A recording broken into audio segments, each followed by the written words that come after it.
Well, good evening. I'm going to try to do another broadcast here. And I wanted to start with a little bit of a recap of some things that I learned a little bit about in my research of various materials. A lot of times when I have a question, which I'm sure this happens to everybody, whether they're aware of it or not, and it can be from different sources, of course, that when we have questions, if we've appealed to the next level to help us gravitate towards their allegiance more and more, if we have asked the next level to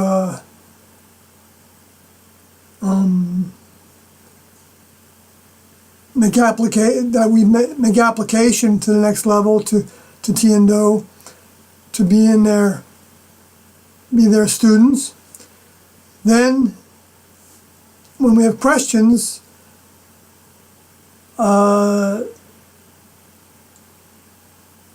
sometimes, if they want to, if they choose to, for our growth, they will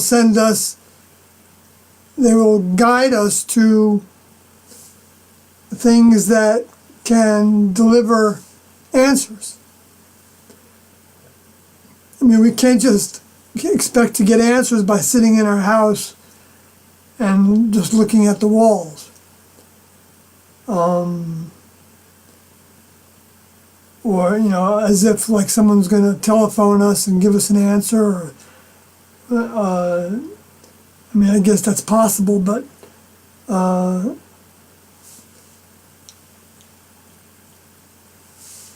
next level, so I've been recognizing that for a lot of years now. And especially as I've been digging into scripture to try to understand things, but not just scripture, a lot of things, but I'm not going to get into all those. Of course, I don't know that they're providing the answer. I mean, I guess, it could be coincidence, as they call it, but it doesn't make sense. It's like when you see it, when you see the answer, it kind of comes with the sense that this might be the answer to what you were asking about before. But it's dangerous to consider it as direct communication from Tiendo. In other words, to have no doubt about it. Because the only way we can have no doubt about something that comes from whether something comes from Tiendo or not, is if we're with them, or we watch the videos, or read their words, or hear their voices in the tapes. That's the only way we can be sure that we're getting something from them. Besides that, anything's possible. It could be Luciferian space aliens trying to trick us. And the next level will even send us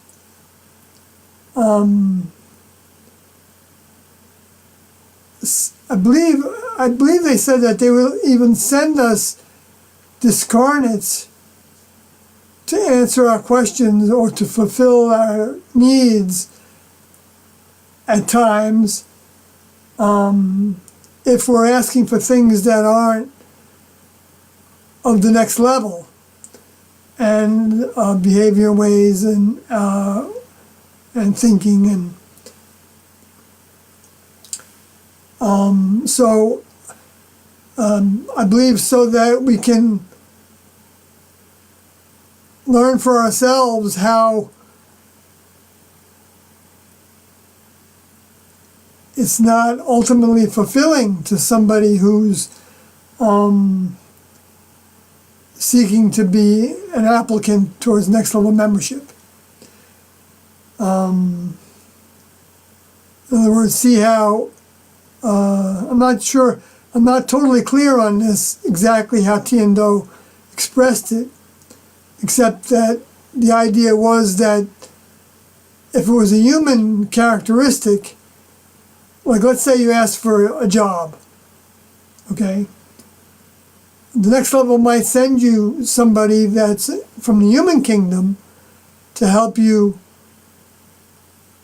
to give you the opportunity to get a job, okay? That's possible, that's altogether possible. But that's asking for something human, to ask for a job. Where, because the next level knows we need to have a certain amount of income in order to buy our food and clothing and gasoline and for our lives. So, like Jesus said, don't worry about where your food is coming from. Our Heavenly Father knows what you need ahead of time. So, it's the same thing now, of course, that we don't need to ask for the things that, if we've given ourselves to the next level, even if we're working up to that, but our intention is to give ourselves entirely to the next level, then they will help us, but they're not going to help us by dropping something in our laps necessarily. We've got to work for everything we get. This idea that we get everything by grace because Jesus did it for us, and so he just throws it at it, just gives it to us, or the gifts and things like that.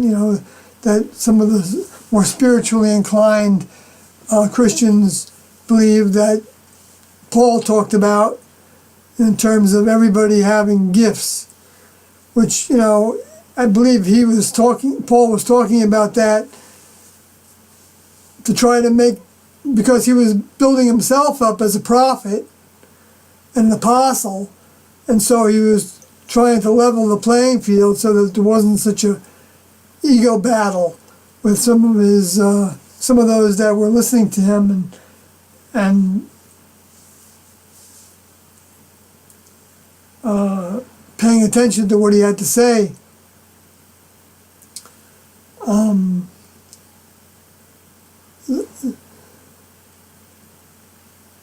So he tried to say that not everybody is designed to be a speaker and to have these overviews or whatever, and to speak eloquently and all that. And of course that's true, and Tiendo didn't talk about it as gifts, because that makes it, into this, I'm special kind of thing. To think, why I have a gift. Or what people talk about in this Episcopal church where I went is that everybody has a gift, but some people don't know what it is yet. And that you can ask God for your gift. It is to be revealed what your gift is. And I pointed out to the person who told me that that's like asking to build up yourself. I thought the kingdom of God was about giving yourself to the next level, asking for their will for us, instead of deciding what. I mean, you can say, I guess, you could talk to the next level and say, and they may think that you can talk to the next level and say, give me the gift that you think I should have. I mean, it's kind of a twist, I think, pretty big twist, to be asking for a gift at all.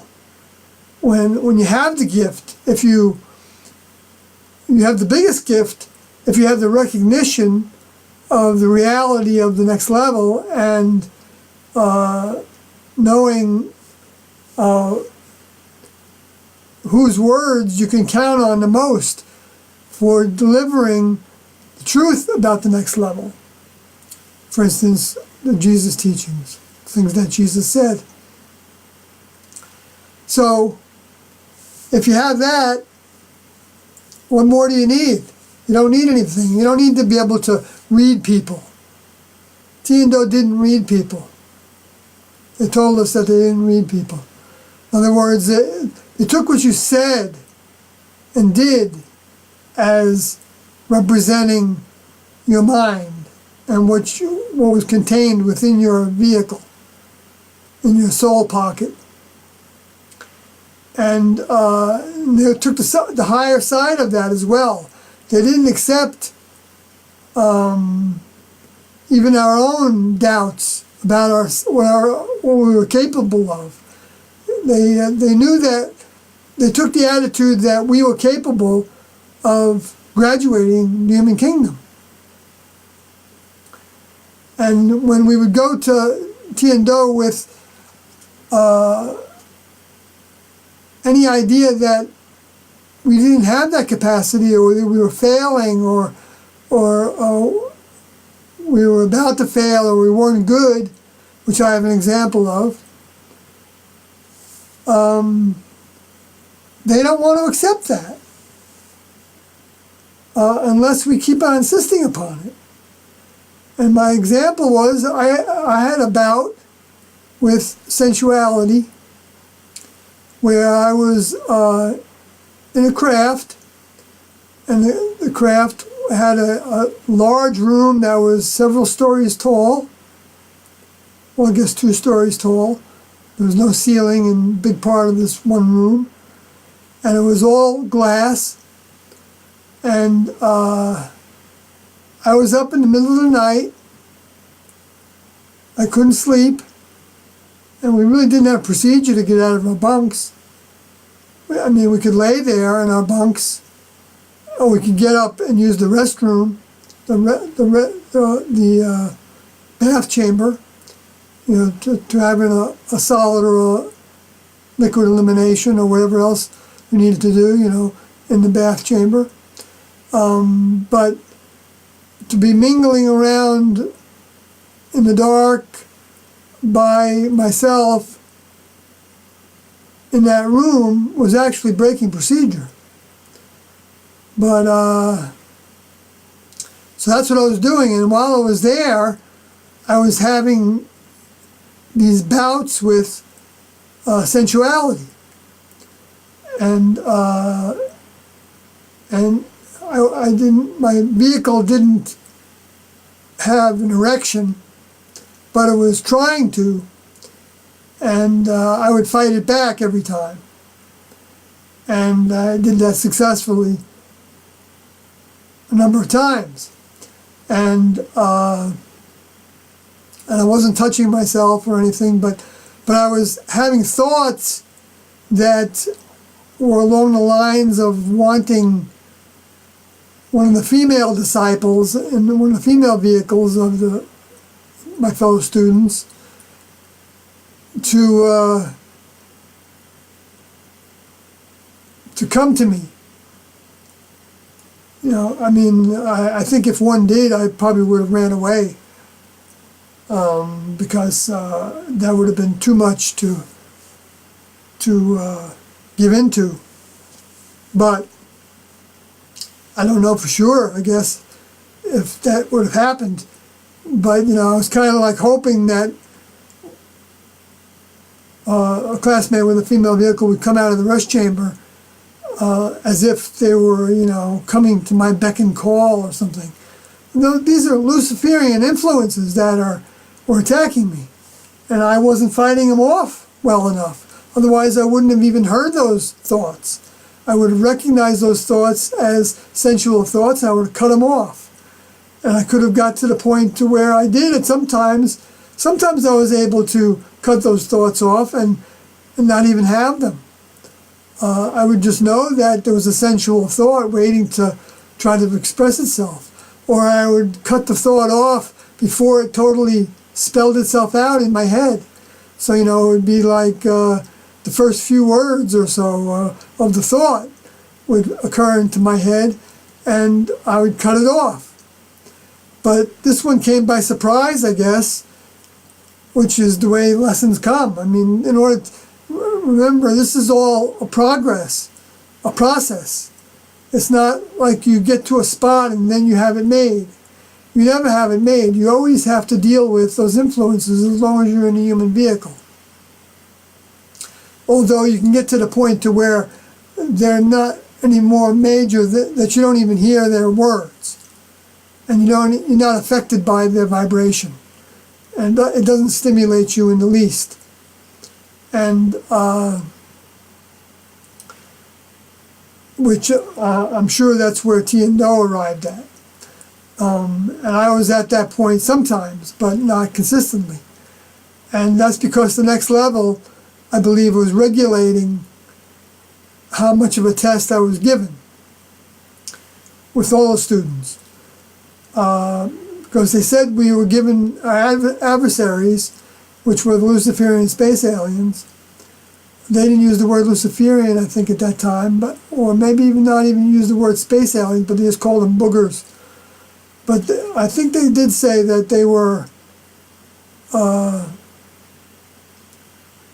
Luciferian influences. It might be in a tape somewhere, an audio tape, if somebody goes back and listens to them. But let me know if I got it wrong. But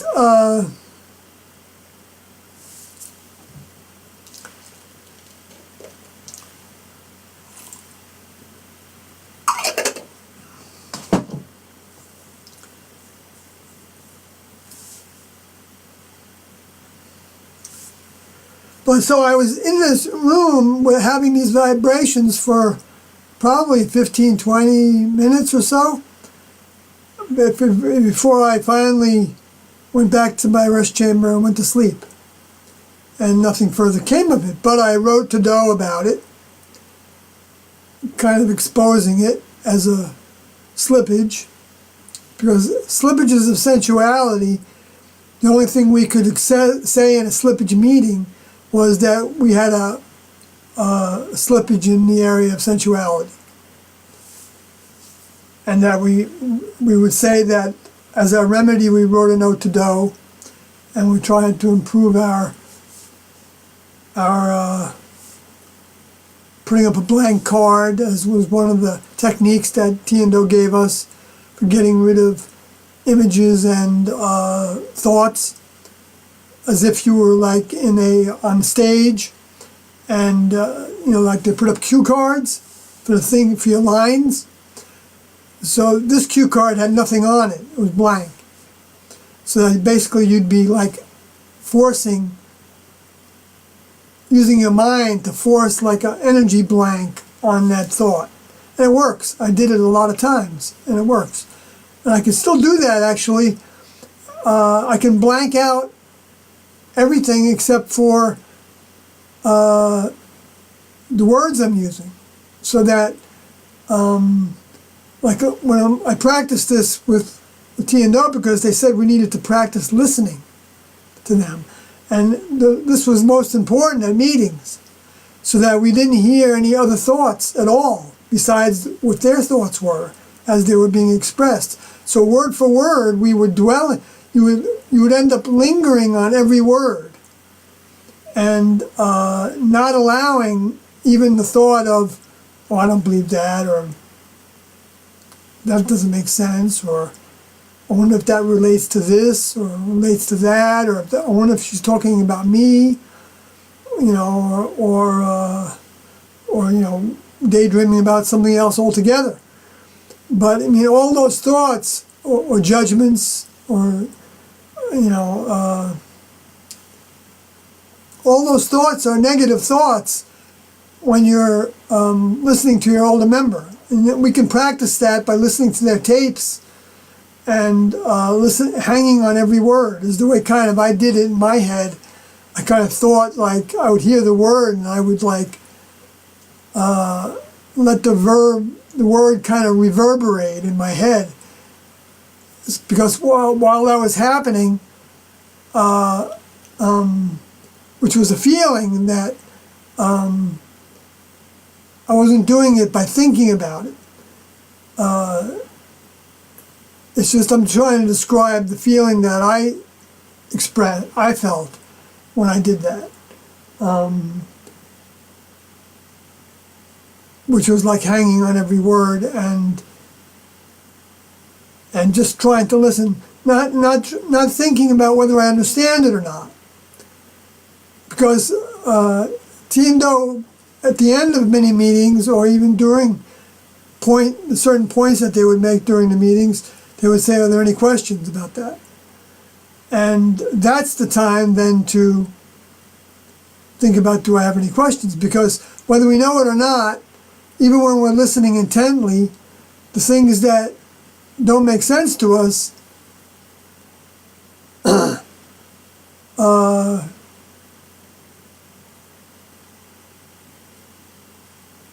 will come back to us, if not immediately, but afterwards, so that we can always write a note to Tiendo and say, "I didn't understand what you were saying when you said this.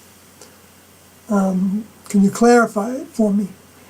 And so then they would maybe have another meeting, or they might just call you up to their window, or call you on the intercom or on the telephone to answer your question and talk to you that way.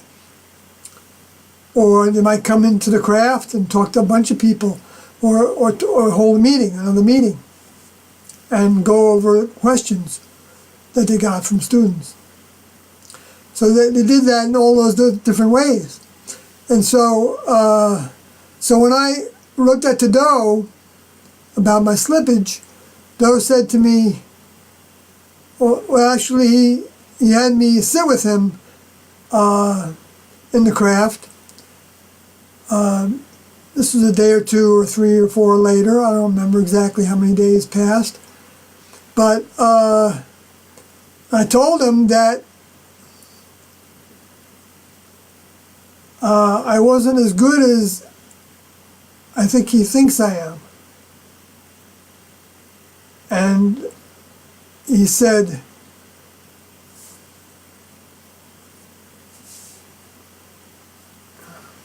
well, I don't know what he said to that exactly, but I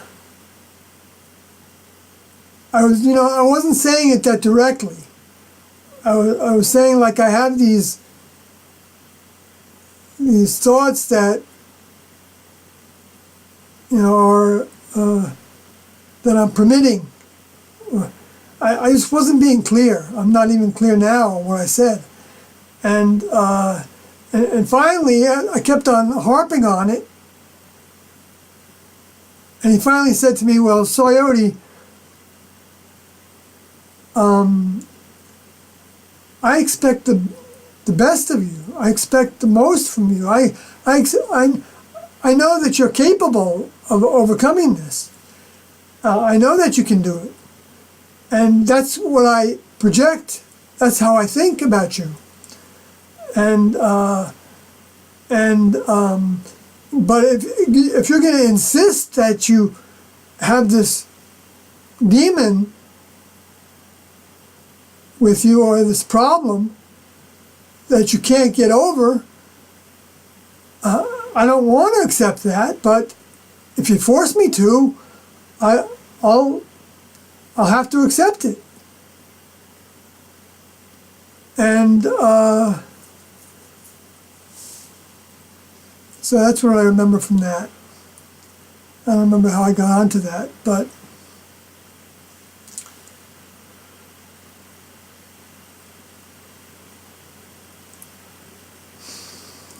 so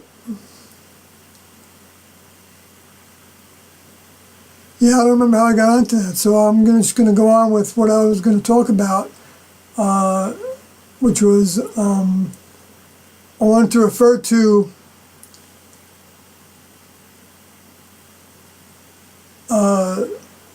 what I talked about in Revelations 11, 13, I think it was, or 14. The second woe is past, but I remember last broadcast, and even before that, I wasn't sure about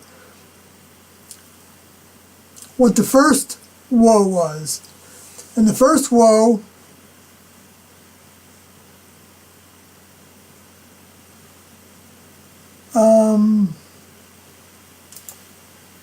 was seen as in Revelation 9:12. I'm just going to read it. As one woe is past, and behold, there come two woes more hereafter. Then Revelation 9:13, and the sixth angel sounded, and I heard a voice from the four horns of the golden altar, which is before God. Now, so the first woe is past before the sixth angel sounds. And then here's the voice. And the voice, remember, is like it's actually the Greek word phone, P-H-O-N-E. And it means the idea of disclosure, but also a noise or sound or tone or of inanimate things as musical instruments, a voice of the sound of uttered words, speech, language, tongue. So it's actually speech. He's hearing the voice from the four horns of the golden altar, which is before God.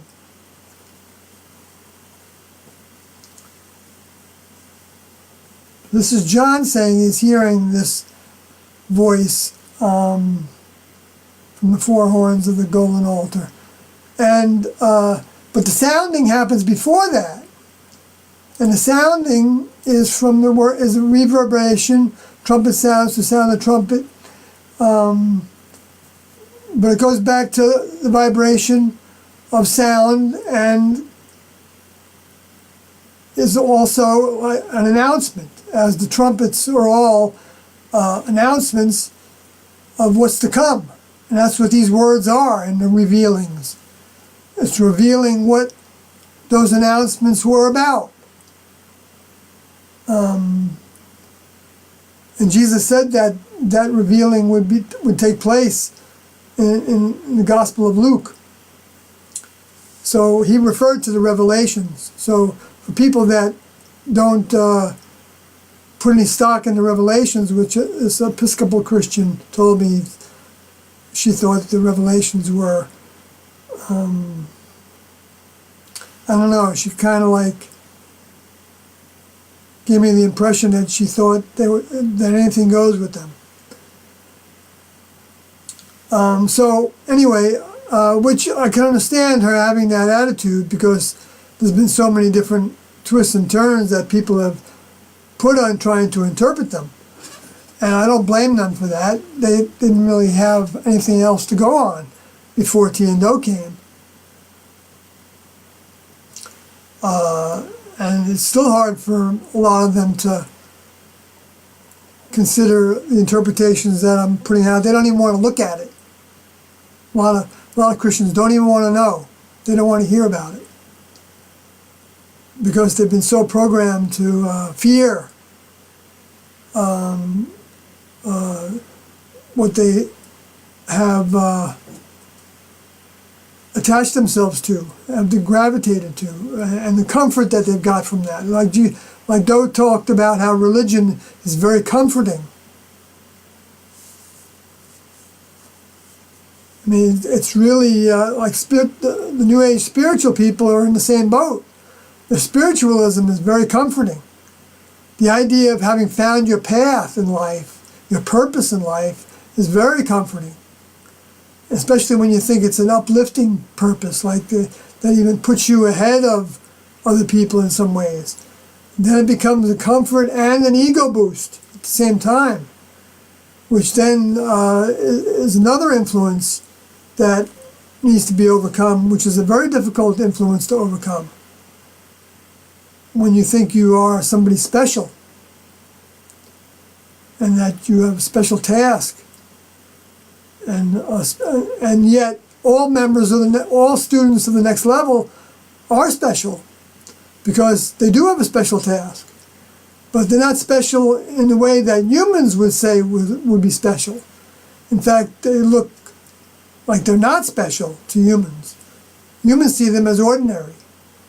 But Tian-Do taught that to come in the direction of the next level are the only ones that are not ordinary. And if we just want to be ordinary, then we shouldn't try to. They said we shouldn't make application to membership in the next level by asking all the members for their will for us. So,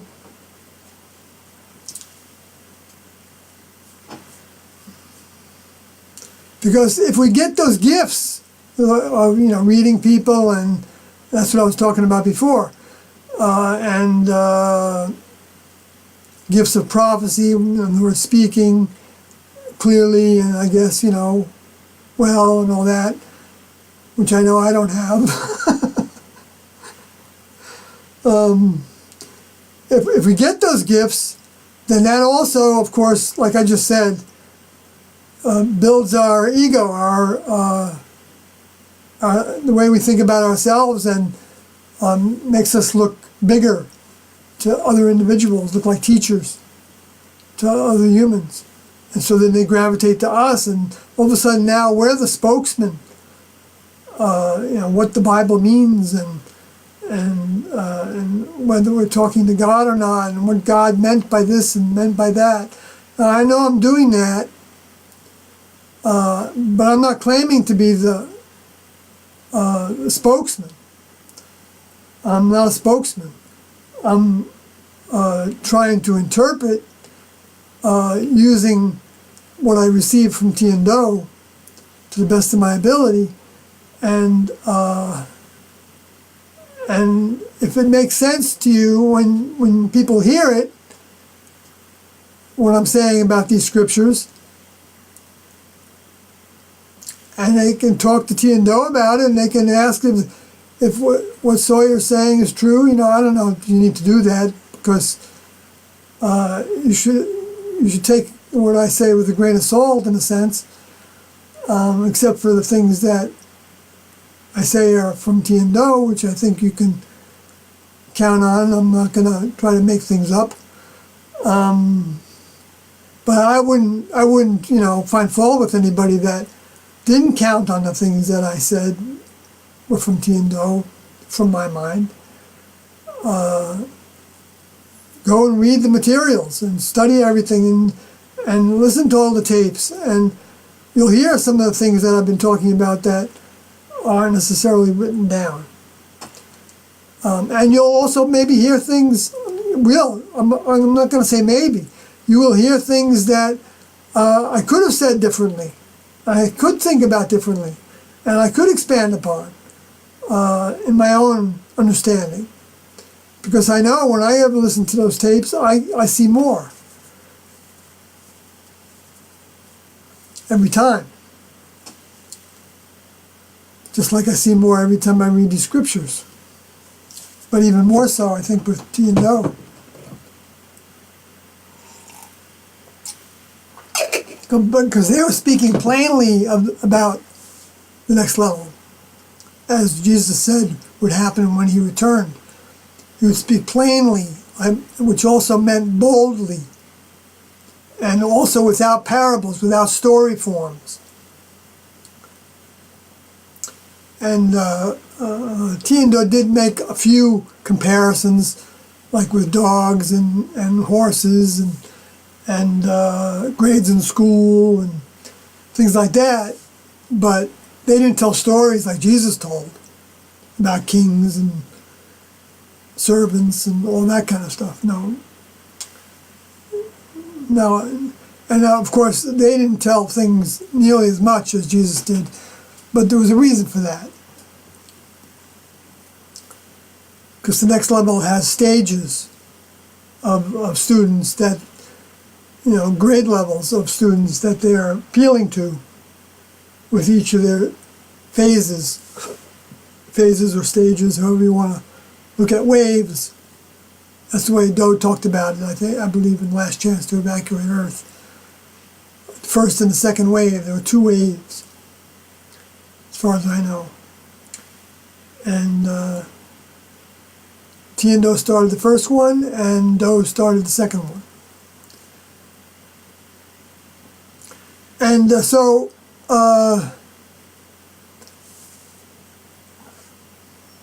the thing about these, the woe was that there was this document, an article actually, that was written that had a lot of talk about Rio in it.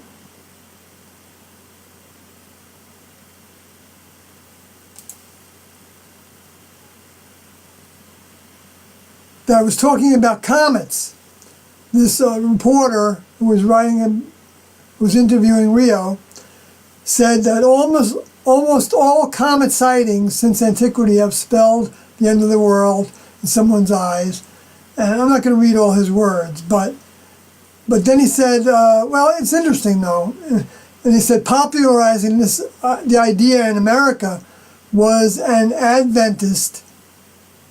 And T and Do were interested in the Seventh-day Adventists for a while, because of some of their ideas were more plainer interpretations than like the Old English and the anyway. So I mean, I'm thinking of somebody else. Zubin Nader? No, I think he was like a Messianic Jew who was doing I forgot the name of the preacher that we used to listen to on the satellite broadcasts that was from a Seventh-day Adventist church. Anyway, so he's saying that popularizing the idea in America, let me change over here so that you can see this on the screen.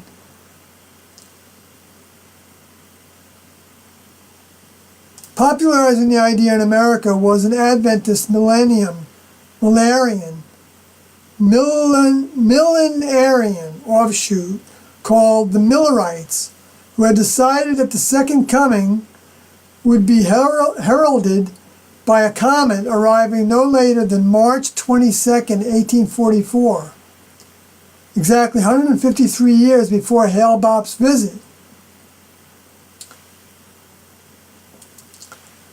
Now, that to me is very interesting, that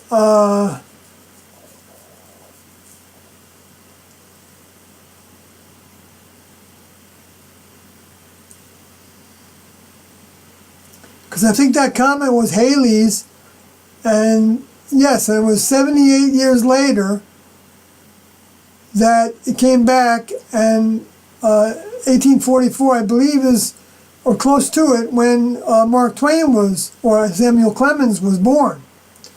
And he left when Halley's came back, and he referred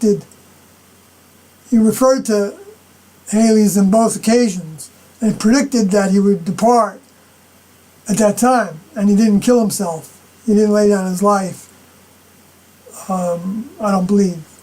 Of course, maybe I would not know about it if he did. To fulfill that prophecy, I guess, that he was speaking. But anyway, but the fact that it was March 22nd, that was the day that Doe put on the press release that Riccoti was sent to give to the media, and he sent it to CNN, I believe, and maybe some other people. I don't know. So anyway, which talked about how there's a brief window, a brief period of time to leave with Doe, which Doe was speaking to. I talked about this last time. I'm not going to go through it again now. But anyway, so that was interesting, that a comet was associated with that, which I didn't realize. I know I've seen this before, but I got so bogged down with so much data sometimes, I missed a lot of stuff.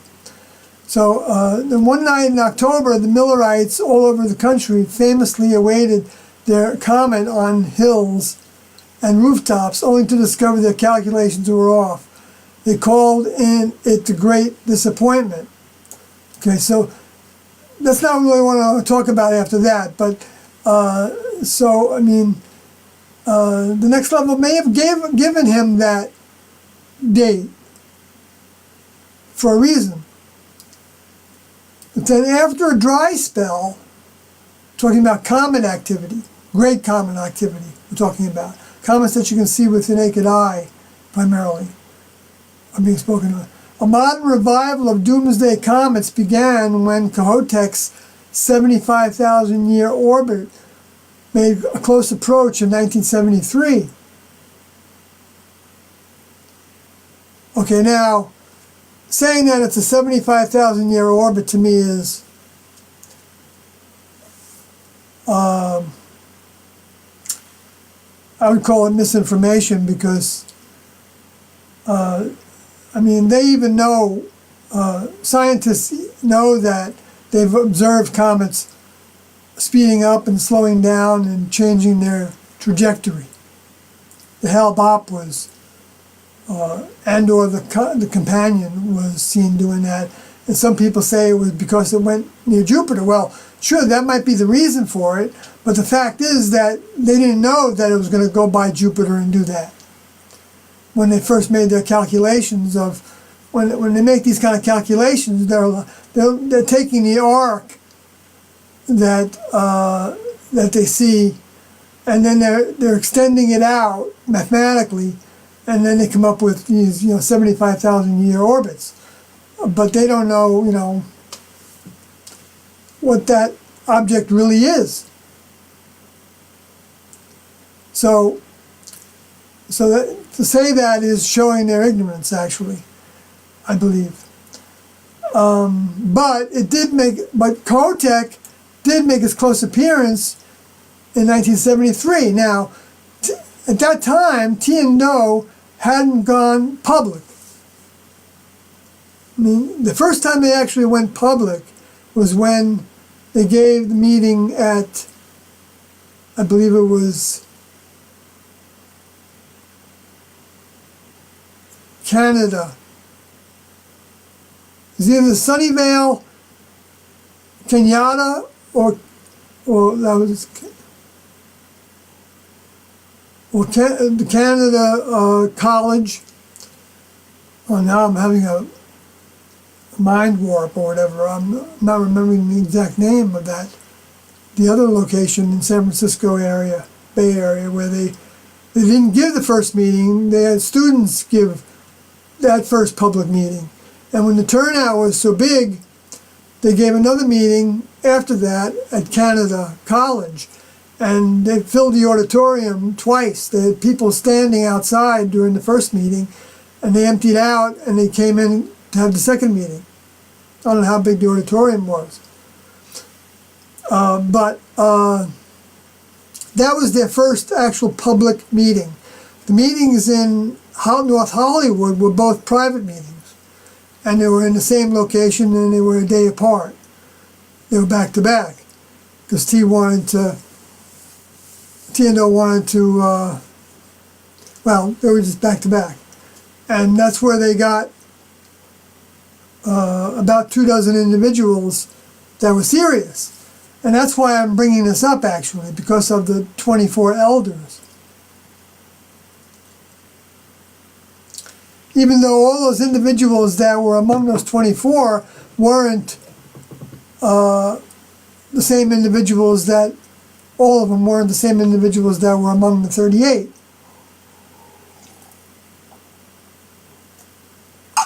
For instance, Code Odie and Dance Odie left the classroom well before that, before I did. And they were from that first meeting, those first private meetings. Anyway, so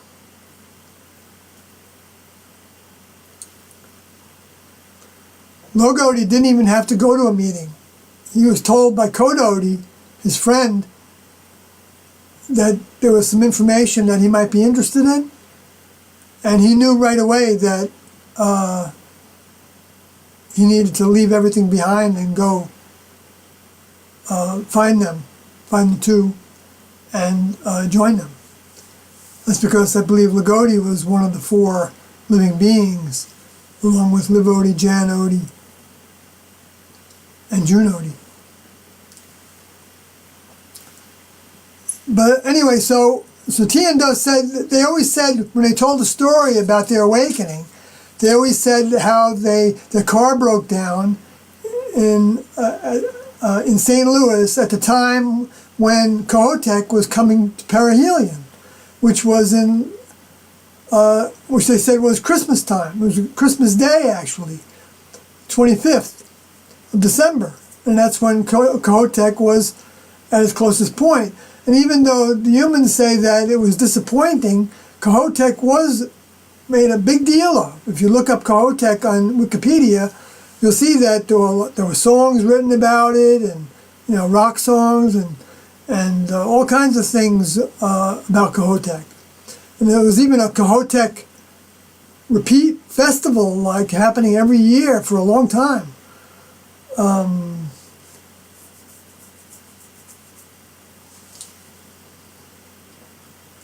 So it was a big deal.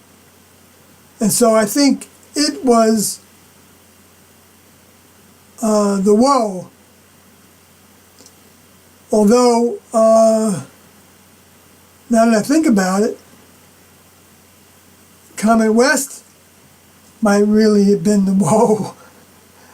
See, now I'm kind of, maybe the next level's correcting me. Because, Tiendo both took the name West.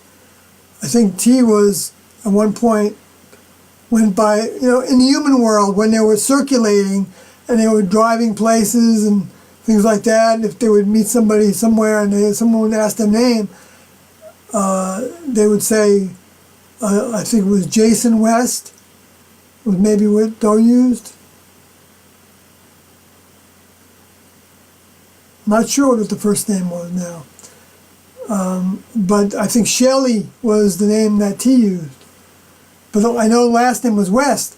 So what's really interesting about that is that, which I think is what I'm getting updated about, is that since then, Comet West, Haya Kutak, Hale Bop, and just last January, McNaught, the brightest in 40 years, all inspired eschatological predictions by various religious groups and readers of Nostradamus worldwide.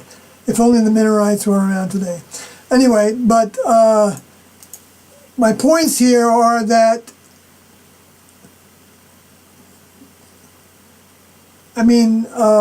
Tiendo were talking publicly, well, in a private way, to people before Kohoutek came.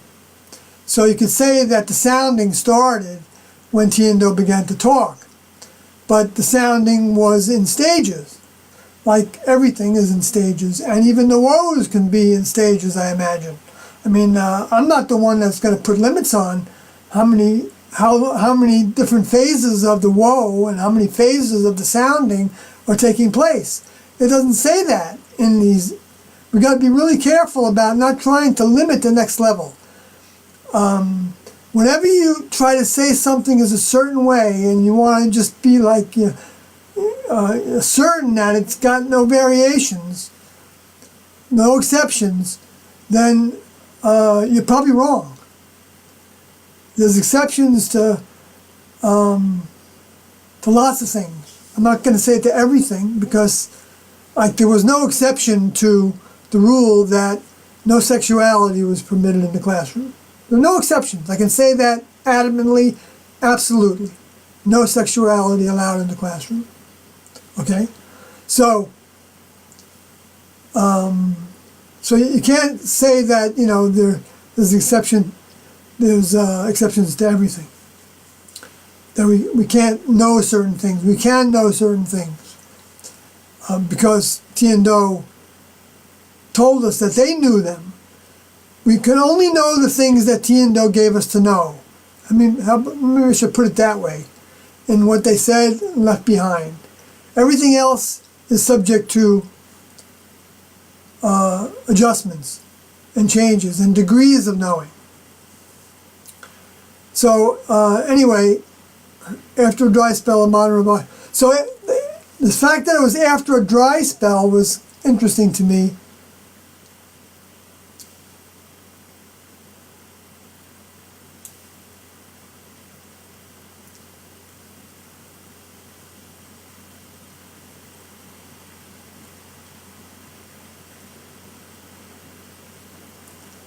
Because I don't think any of these comets of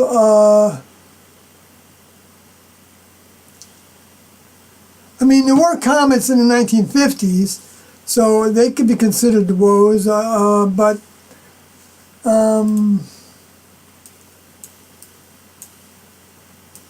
like for instance, 19th century, the Alamo, and then Halley's Comet Roundabout through the Soul in 1910, sparked hysteria and a fertile market for comet pills, which was during the time of Samuel Clemens, maybe right after he died, maybe, I don't know exactly.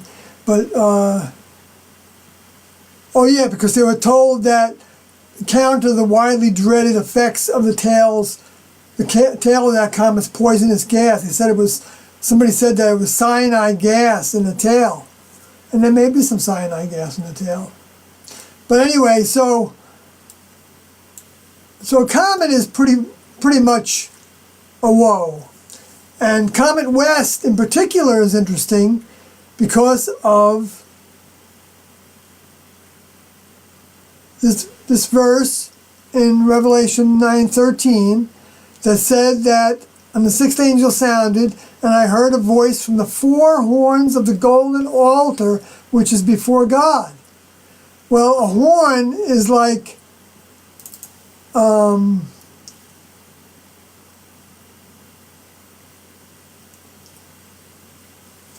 like a valiant helper, a mighty or a valiant helper. Okay, so who are the four? So this then appears to be saying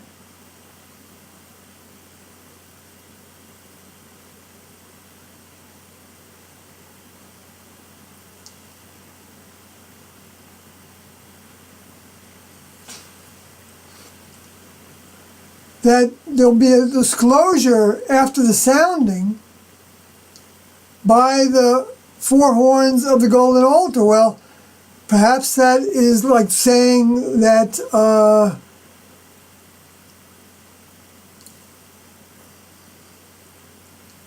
I'm not exactly sure, because I'm having different thoughts about it now, and how that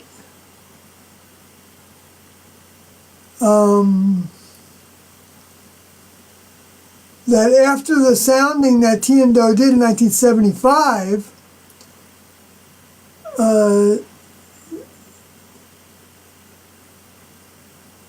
I see. Yeah. Then after that, the disclosure started from those four individuals who were mighty valiant helpers, and talking about who were gathered during those public meetings in 75 by Tiendo. And I think those are the four living beings that I'm going to talk about more later. And so they would be then, I would think, the four horns of the golden altar, because the golden altar has to do with the part of the giving of the flesh, the laying down of the flesh for the Day of Atonement is when they sacrificed a lamb, and did so with a golden, what do they call it, the container that the ashes, the embers were put into from the flesh sacrifice. They had each student, well, I don't know about every student, but a number of the members of the Moses camp had a bowl where they kept the ashes and the embers from whatever they sacrificed during the festivals, and when they had a sin sacrifice and things like that. The next level was trying to ingrain them to help impress upon them with those rituals the value of those things, and how that would relate to the fact that they would be giving their own blood someday in service to the next level. As Jesus said, that his disciples needed to drink the cup of his bloodshed. The cup meant the task that he had. They would have that same task, because if he was hated, they would be hated too after he left. And they would lay down their lives the same way he laid down his life, by the hands of those who chose to do so, and that might be the fate of some of those that believe in Tiendo now and are talking about Tiendo now to the public, or talking about Tiendo to the public in the future. That might be their fate. I'm not saying it is for sure, but prophecy indicates that does take place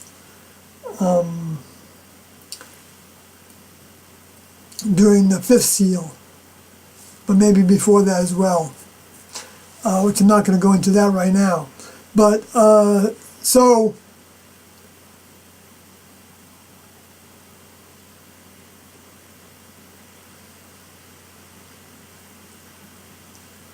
anyway, I might be a little off track on some of this, I know, but so, because now I'm seeing it they're saying, and what the disclosure was from that voice was saying to the sixth angel, this is Revelation 9:14. I guess I should have went over there with my free Bible.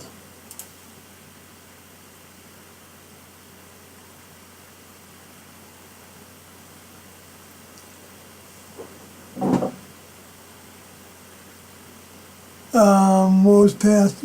Okay, so Revelations 9:13, and the sixth angel sounded, I heard a voice from the four horns of the golden altar, which is before God,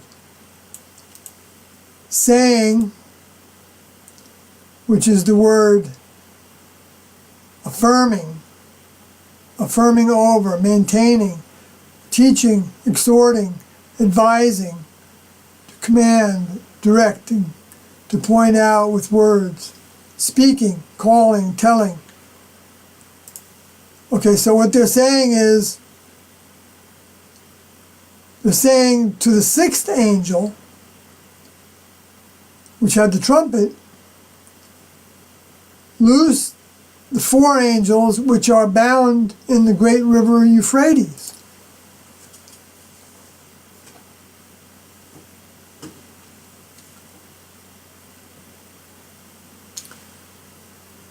Okay.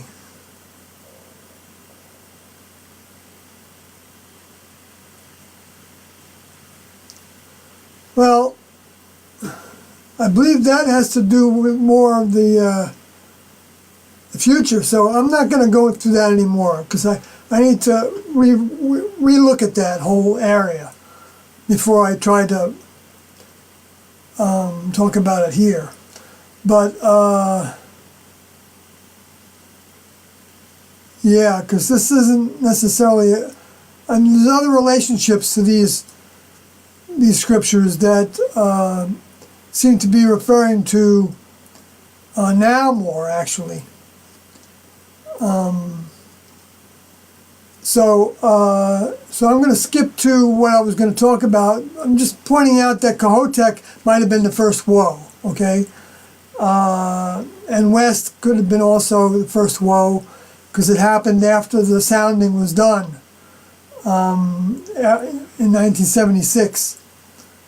And it split into 4 pieces. Comet West did, and it was also visible with the naked eye. And it was quite an amazing comet, I understand. I don't remember seeing it at the time.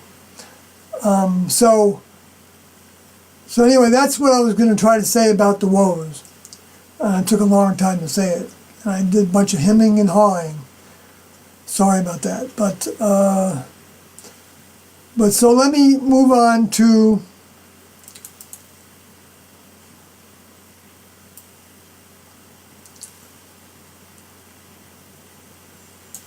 and the 7th angel sounded, and there were great voices in heaven, and the kingdom of the world are become the kingdoms of our Lord and of Christ, and he shall reign forever and ever. Okay, I think, talked about this a lot. And I don't know if I mentioned, though, that he reigns at this point because, I believe, because while they were incarnate, T and Do, they weren't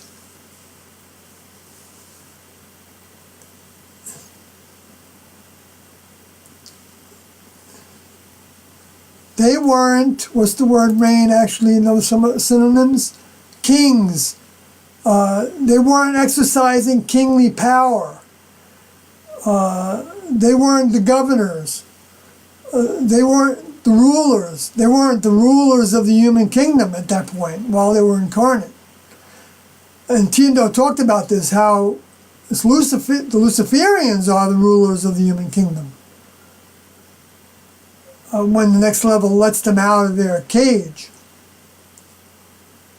In other words, also metaphorically, Basilio has to do with the exercise, the highest influence, control. See, the next level, T and Do weren't controlling the human kingdom. They weren't the highest influence on the human kingdom. The highest influence was, but they became the highest influence of the human kingdom after they left.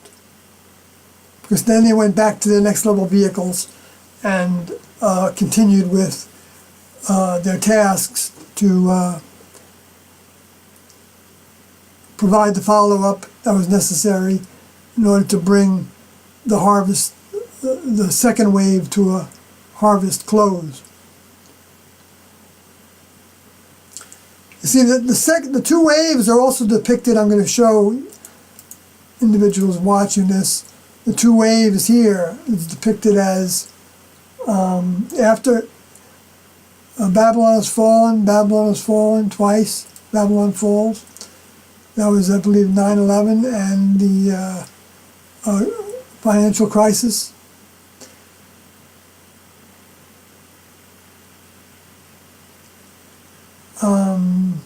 And all this is happening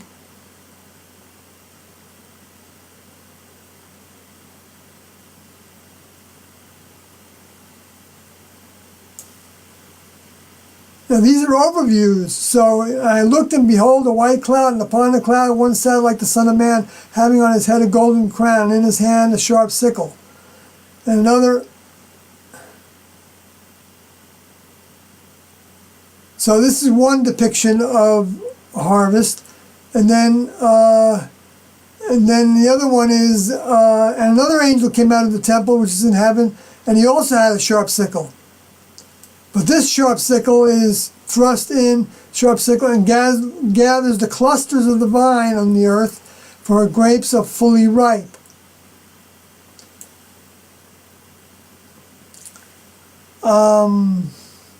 Yeah, I think I'm getting a better perspective of this as we speak. That I'm going to have to talk about again in the future. But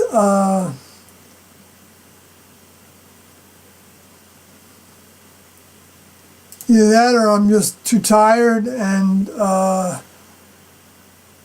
I'm just not pulling in my older member's mind right now. I'm not sure what's happening with me.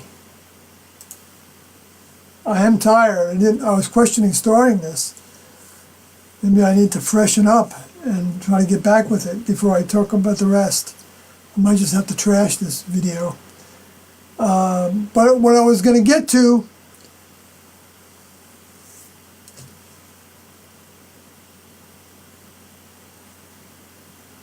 was Revelation 11.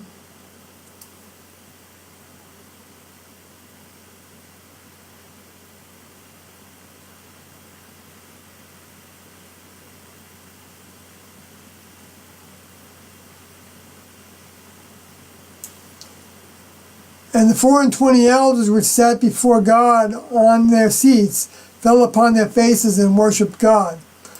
So the 24 elders were first talked about. I'm just going to end it with this last little statement here. In Revelation chapter 4,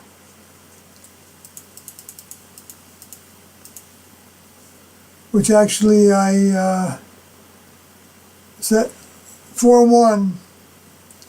Well, I'm going to skip down to where John's looking at the throne, and a door was opened in heaven, and a voice, and he went up to the throne. And I'm not going to try to interpret every verse; it'll take me forever. But Revelation 4:4, and round about the throne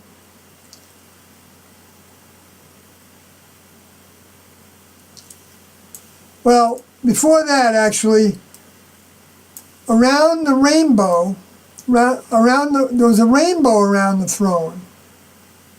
Revelation 4:3.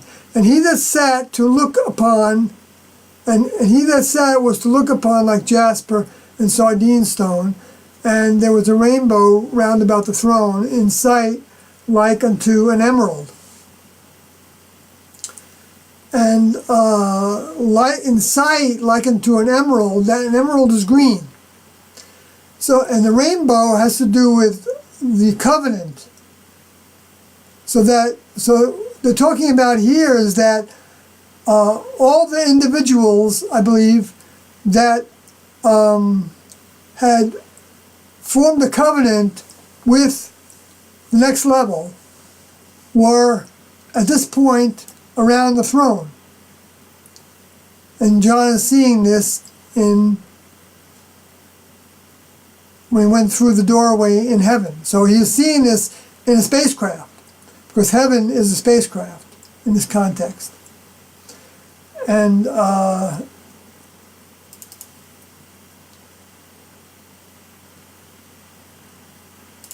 believe.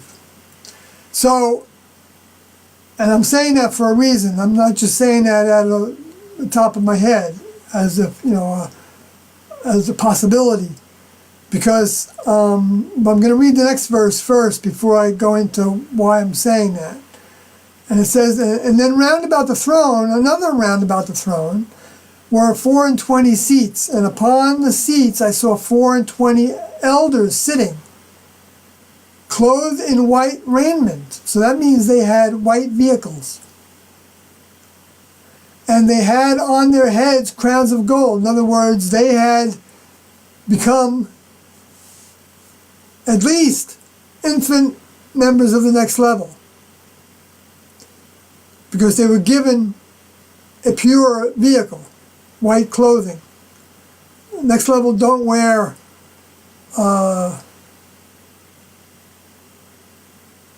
clothing. The vehicles that they're given are their clothing. The physical, dense physical vehicles they're given that are grown on a vine are like their clothing. And the actual clothes, though actually referred to as having his vehicle wrapped around his soul. Wrapped around. See, clothing, clothed with, arrayed, clothed in, cast about, put on, to clothe one, to put on the clothes one, to put on or clothe oneself. Okay, so So anyway, so they're clothed in white raiment, and white in this context is from the word leukos, so it has to do with light. It's a light, bright, brilliant, not white like humans, like a race, like the so-called white race, which shouldn't really be the white race, I don't think. It should be called the flesh, or not the flesh, because there's a lot of flesh that's not white in color. But, I mean, it's not a pale or a Caucasian or ruddy, actually. Like Adam meant ruddy complexion, coloration. So the red man. And anyway, and so basically that they have white vehicles. In other words, the vehicles are pure. But those are vehicles that were grown by the next level, so they were, I believe they had the capacity to fall, because I suspect that they would be like some equivalence to Luciferian vehicles that were given. I think maybe the Luciferians actually, because Tiendo said that some of the students were going to be replacing the tasks that the Luciferians had. But that you only get a crown of gold when you give your life. And so I think they're talking about 24 of the apostles and disciples, because there were 12 apostles. But I think if we count the females disciples that went, that were prominent throughout Scripture, Mary Magdalene and a number of others, several Marys, it would probably come to 24, but there might have been some other, it might not have been an exact balance of 12, male and female vehicles, although Tiendo's balance was pretty even on that score. But anyway, so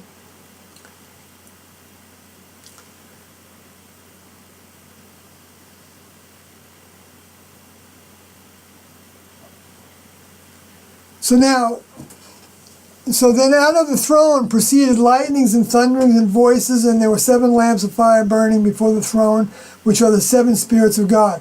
Okay, now I'm not going to go into this any further, but T remembered that she remembered the briefing, she called it, one time. And this was pretty close to when she left her vehicle, not long before that, when she said that what she remembered was being on a spacecraft.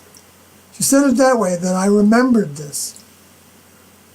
I remember being on a spacecraft. Doe also had a couple memories of being, when he was Jesus, when he was in that vehicle called Jesus.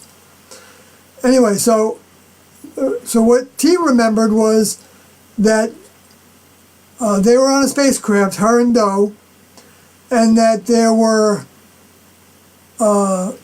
sitting around them a number of individuals that had physical bodies. There it is. Round about the throne, T and Doe were the throne, clothed in white raiment. And T was even more the throne, in a sense, during the briefing, because Doe was birthed to the throne by T's coming, and then leaving him to finish the task, finish his task. That was birthing him to the throne, so that he could operate the throne by himself. While he was with T, they were both operating the throne as a partnership. But T was essentially the primary on the throne task. And T and Doe used those terms for all tasks. They were like primaries and secondaries.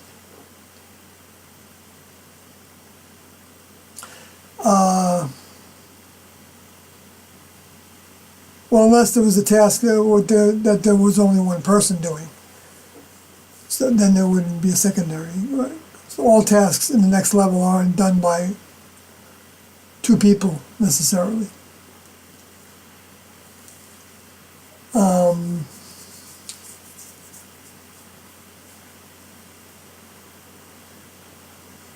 Because the Jesus task was done by himself incarnate, although his father was there.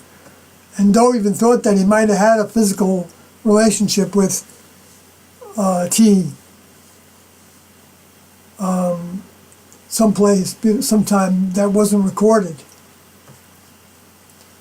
Anyway, so okay, then it says, so then T also said about that briefing that there were a whole bunch of spirits that were also around the outside of the meeting. So that would be the rainbow. In other words, those that were saved. Now, they didn't get physical bodies. They weren't rewarded with physical bodies. They just believed in Jesus, and belief was enough to get them saved for a future opportunity. So that's what I wanted to point out, that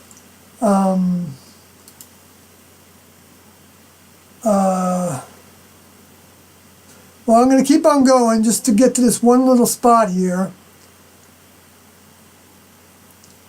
that then talks about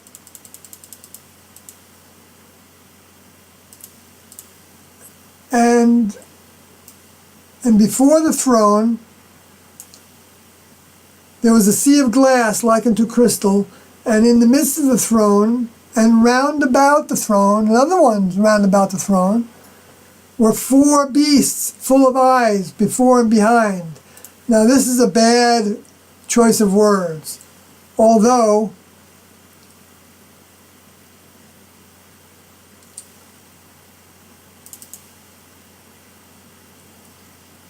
I mean there was beast was used to translate 2 different words in the Greek, very different words.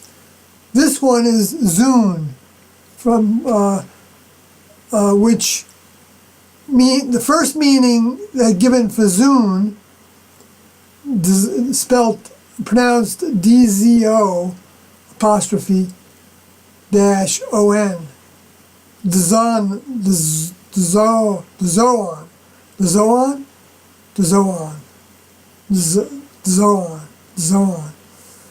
Interesting.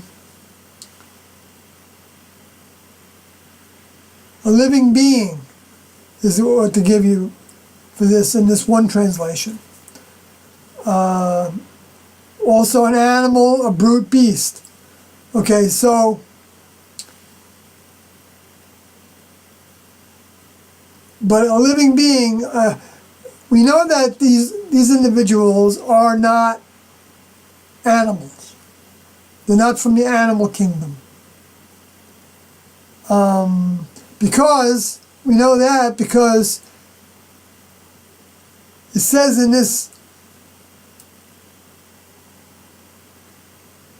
even though they're compared to a lion and a calf and the face of a man and a flying eagle, which also relates to the book of Daniel, chapter 7, I believe, which I'm not going to go into right now. And also the 2 witnesses are depicted in the book of Daniel.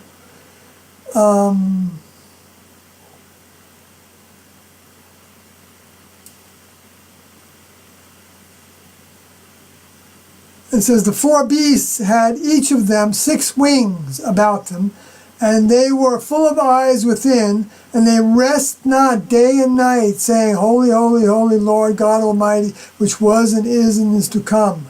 And when the beasts give glory and honor and thanks to him that sat on the throne, who liveth forever and ever and ever, the 24 elders fall down before him that sat on the throne, and worship him that liveth forever and ever and ever, and cast their crowns before the throne, saying, Thou art worthy, O Lord, to receive glory and honor and power, for thou hast created all things for thy joy.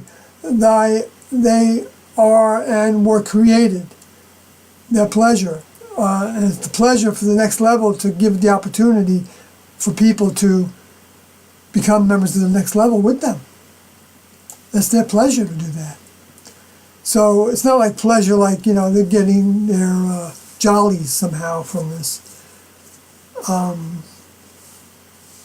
But, so these individuals, these 4 living beings, don't rest day or night saying, holy, holy, honoring the next level, honoring their older members, wanting to be of service to the next level, worshiping the next level, which is worship. Doe said what meant work for. He actually said it that way, as work for. Working for him that liveth forever, and instead of worship him that liveth forever and ever, working for T and Doe. And him can be actually them in these cases as well. Doesn't necessarily just, him might not even be in there in some cases, which I have to look at another translation to see which words were there and were not, because it's not always done in this translation I'm using here. But so that's a pretty good, and this was before they actually fell down, because then it says, then the 24 elders fell down before him that sat on the throne. So that means, and they cast their crowns.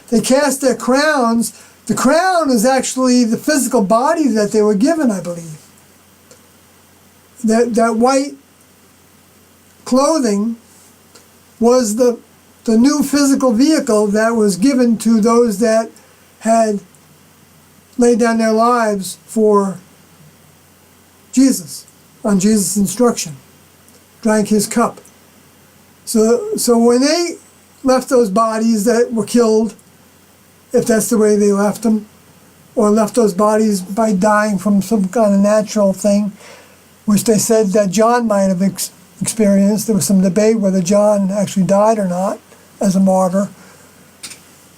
So those souls then ascended into a spacecraft, into the spacecraft that's in the heaven, near heaven, that might even be exactly directly over the earth. It might be hovering a little bit above the earth.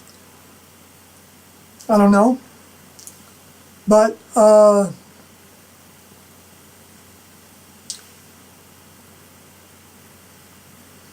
saying that for a reason, because Tiendo said the next level could have a spacecraft right on top of our craft, our house.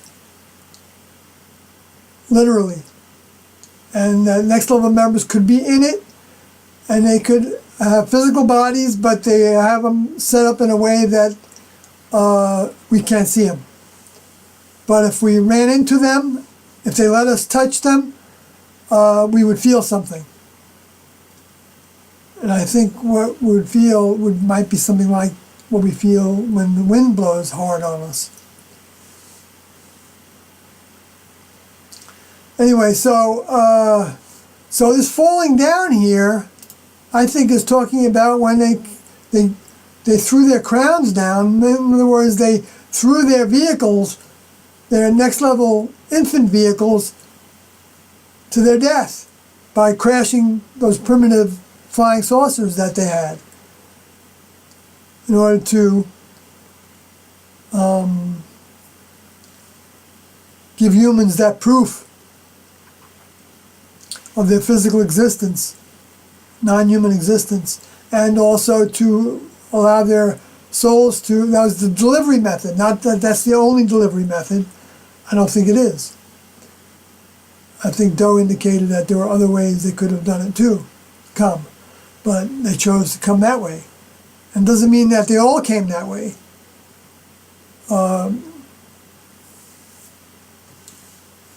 Which I'll talk about that another time too. Anyway, I think I got to the points finally that I wanted to make. And wow, there's so much that I still need to learn about what all these verses are saying.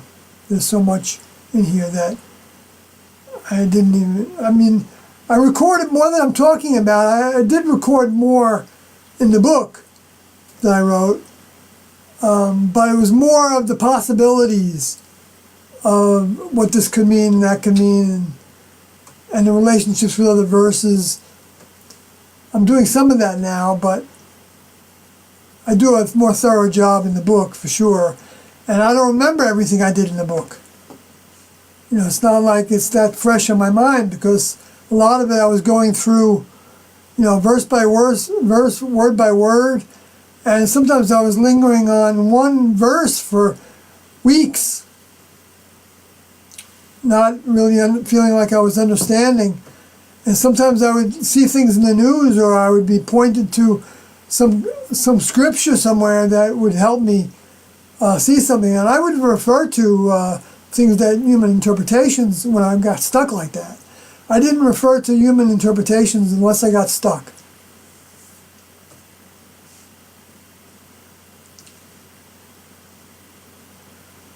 So I'm going to say goodnight.